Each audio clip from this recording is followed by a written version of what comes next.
Hi there. So, introduction to the express entry.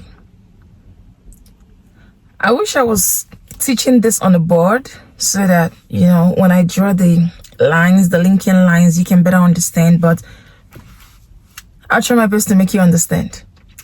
Now, the first thing you should know is that Canada has lots of ways to come in as a PR.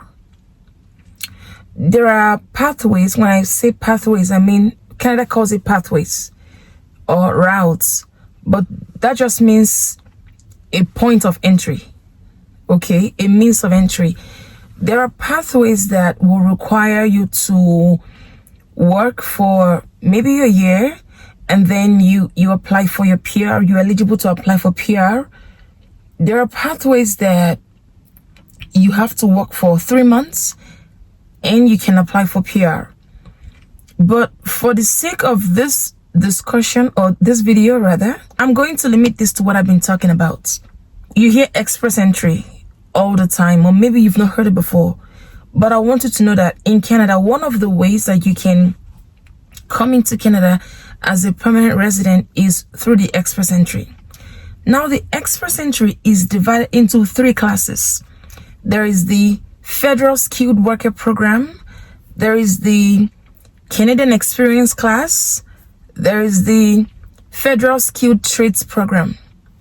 The Federal Skilled Workers Program is the pathway that Canada invites people who are skilled, just like the name, skilled workers. But Canada will access you on different points, at different times, different levels, to determine how eligible you are. And Canada also has metrics with which they measure your eligibility, right? So for this Federal Skilled Worker Program, that's the program that skilled workers, different skills, different occupation. In fact, Canada classifies this occupation into something they call the NOC code. That's the National Occupational Classification. All right, so that a doctor is not on the same occupational level with a nurse, even, right? Or even though they are all in the healthcare NOC now. Okay, so I'm trying to break down these terms because you are going to hear me use them a lot in the course of this discussion and the other videos that will follow. Because some of you send me emails and I ask you what's your NOC, and you don't even know. But I understand that you don't know, so I ask you, what did you study? What are you working as? So when you tell me, I try to, on my own, to find the best NOC for it. So Canada places individuals based on what they studied or based on their experience now.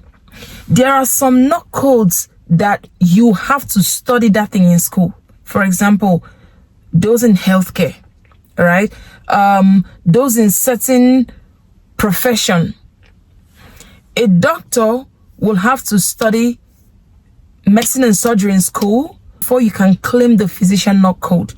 Remember, I said the NOC code is the National Occupational Classification. So they classify your occupation. The Canadian Experience class, remember I told you there are 3 pathways in the express entry. The Canadian Experience class is for those who have at least 1 year work experience, full time now, all right? It doesn't even have to be continuous. It can be, 3 months here, 2 months there, as long as it sums up to 1 year. Because I said there is the Federal Skilled Worker Program, there is the Canadian Experience class. Don't worry, I'm going to go back and explain the Federal Skilled Worker Program. And there is the Federal Skilled Trades Program. Trade. I'm doing some things about that one. When that thing I'm cooking is ready, when that food I'm cooking for the trade is ready, then I'll come to you. But for now, I'm not talking to people who are in Canada or who have work experience in Canada. I want to believe that most of you don't have work experience in Canada, right? Even though I'm still going to cover that one in detail, but for now, I want to limit this discussion to just the Federal Skilled Worker Program. Now, for the Federal Skilled Worker Program, Canada will require some things from you. First of all, I said that they classify you based on your occupation. But this occupation has to come after you've gotten your degree. So you see, it's not just your occupation now, you have to have a degree. It doesn't matter what field that degree is in, as long as it is a degree. But Canada also has their own standards of determining whether what you study, whether your degree, your certificate is up to the Canadian standard. Now, because Canada has lots of educational standards, I should say they have different degrees, all right? Diploma, there is the bachelor's degree, there's the master's, there's the PhD, different degrees.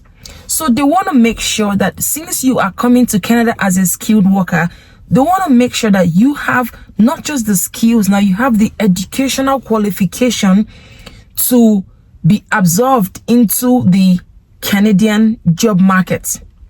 All right. Remember, everything they're doing in this Federal Skilled Worker now is about their economy, their job markets, things like that. So the first thing Canada will assess you on when it comes to the Federal Skilled Worker Program is your education, your degree now. And if you've been following my page, you will notice that in the last few days, I posted some institutions that can evaluate your degree. Maybe you've heard me say, go and evaluate your degree. What does that even mean? Well, I'll tell you, that's very simple. These institutions, what they do is this. You want to come into Canada with your degree, right? They make you go through an institution that will tell you, or tell them rather, the educational qualification of your degree as regards to Canada. Do you understand? So let's say you have OND. If you've tried to calculate your CRS score on your own, you will see the option when you come to your education. You will see the option for 1 year diploma or a 2-year program or a bachelor's degree or 2 or more certificates, masters, things like that, right? So those institutions, what they do is that they tell Canadian immigration that, oh, this person has this degree and this degree is equal to so and so in Canadian standard. All right. So when you hear me say evaluate your degree, what I mean is you should go to any of those institutions so that they can give you a certificate, a document stating that your degree you got from your country is equivalent to whatever it is in Canada. When you are evaluating your degree, you have to be very careful. You have to use the appropriate institution. Otherwise, you may not get the full equivalent of your degree in the Canadian standard. I'll give you an example. I said something about doctors, all right? Now, if you're a medical doctor, a physician, you want to stick with the Medical Council of Canada. You shouldn't go to WES, for example, right? WES will give you the equivalent of a bachelor's degree for all your days and years in the medical school. WES will reduce it to a bachelor's degree, and you don't want that. Meanwhile, if you go to MCC, MCC will evaluate your degree as a master's degree.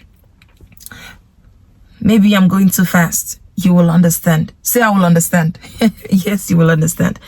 So for the Federal Skilled Worker Program, the first thing is you have to evaluate your degree. After that, you have to write the language exam. Now, there are 2 official languages in Canada. That's English and French.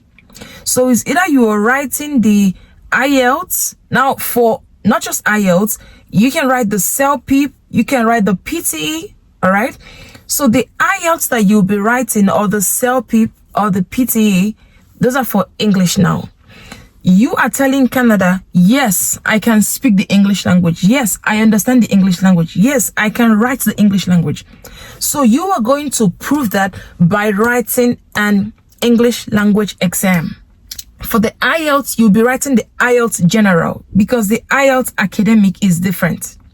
you're going to be writing the IELTS General. For the CELPIP, you're going to be writing the CELPIP General. For the PTE, you're going to be writing the PTE Core. All right. Now, I don't want this video to be too long, so I'm going to try and rush this thing, but I'll make it as basic as can be. Now, if after this you don't understand, feel free to ask me any question. Don't feel bad, like don't feel somehow like forget about that. All right. For French, you can write the TF or the TCF. Both of them are accepted for Canadian PR. After that, you are going to be proving to IRCC. IRCC is Canadian Immigration, all right? You have to prove to them that you've been employed before. Now, the things that you can use for your employment, that's another video altogether. But you are going to prove to them you have work experience.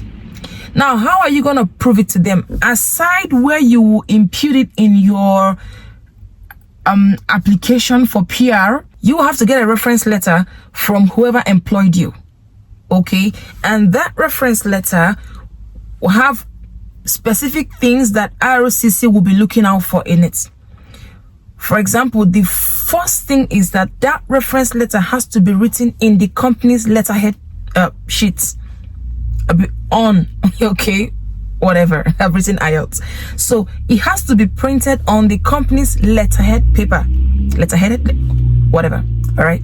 So it will also contain your job title. It will contain the day you started the employment, because you're going to fill out these things in your application. So your reference letter has to bear the same thing. So it's going to contain the day you started and the last day you worked there. If you are still working in the company, that's fine. It will also state that you are currently working there. Then it will state how many hours a week you work, because the ideal Canadian work hour is 40 hours per week. So because you are coming as a skilled worker now, they want you to have worked for 40 hours per week too. Do you understand? So in your reference letter is also going to bear the amount that you're paid, right? And how you are paid. Are you paid monthly or yeah? But it's going to bear the amount that you are paid also. Then it's going to bear the your job responsibility. All right? Your job description. And that job description has to match with the NOC code that you are claiming. Remember, I told you NOC code is the National Occupational Classification. The next one is your passport. Of course, that should even be the very first one. Your passport, right? Because you need a passport before anything else. These ones I'm about to mention, they can come later, right? Things like your medical report, your biometrics, your proof of funds, your police certificates. These ones can come later, but the main things that you need before you can even get into the pool are these things that I just mentioned. Your language results, your educational assessments, and those are just it. So I'm sure by now you understand what I mean, because I'm going to be using some of these terms in my videos. So remember to share this video, let people know Japa things are happening on this page. Thank you.